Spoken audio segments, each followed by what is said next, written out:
কিন্তু জমা দিতে জানিয়ে গেছেন যে আপনি সিটিজেনশিপ অ্যামেন্ডমেন্ট বিলটা পড়েই দেখেননি, সেটা কি আছে না আছে আপনি জানেনই। মমতা বালা ঠাকুরের আসলে মনে ভয় ঢুকেছে যে এবারই ওনার পতন মানে নিশ্চিত।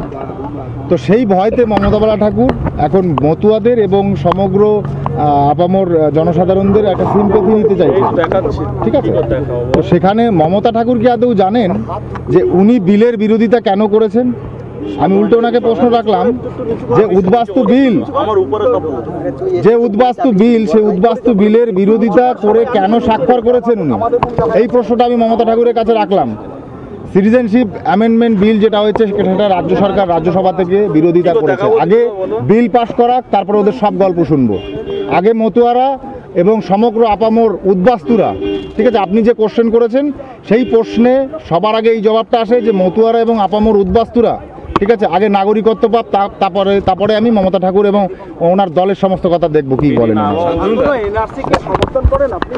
অবভিয়াসলি এনআরসিকে সমর্থন করতে হবে। একটা ফার্স্ট ওয়ার্ল্ড কান্ট্রিতে, আমি বলে দিই শুনুন, একটা ফার্স্ট ওয়ার্ল্ড কান্ট্রিতে যদি এনআরসির তালিকায় মানুষদের না আনা হয় তাহলে সেটা কোনোদিনও প্রগতিশীল একটা দেশ হতে পারে না। আপনারা ফার্স্ট ওয়ার্ল্ড কান্ট্রি দেখুন, প্রত্যেকটা জনতা, প্রত্যেকটা মানুষের মাথা পিছু গণনা আছে। এদেশে অবৈধ লোকেরা ঢুকে বসেছে যারা এদেশে অ্যাকচুয়ালি থাকতে পারে না। আমরা জানি মমতা ঠাকুর কি বলতে চাইছে। 15 নম্বর কলমে যেটা দেওয়া আছে যে ভারতবর্ষের প্রত্যেকজন সিটিজেনের নাগরিকের ভোট দেওয়ার অধিকার আছে। তো সেখান থেকে বিচার করতে গেলে আদৌ প্রথমে বলতে হবে নাগরিক কারা।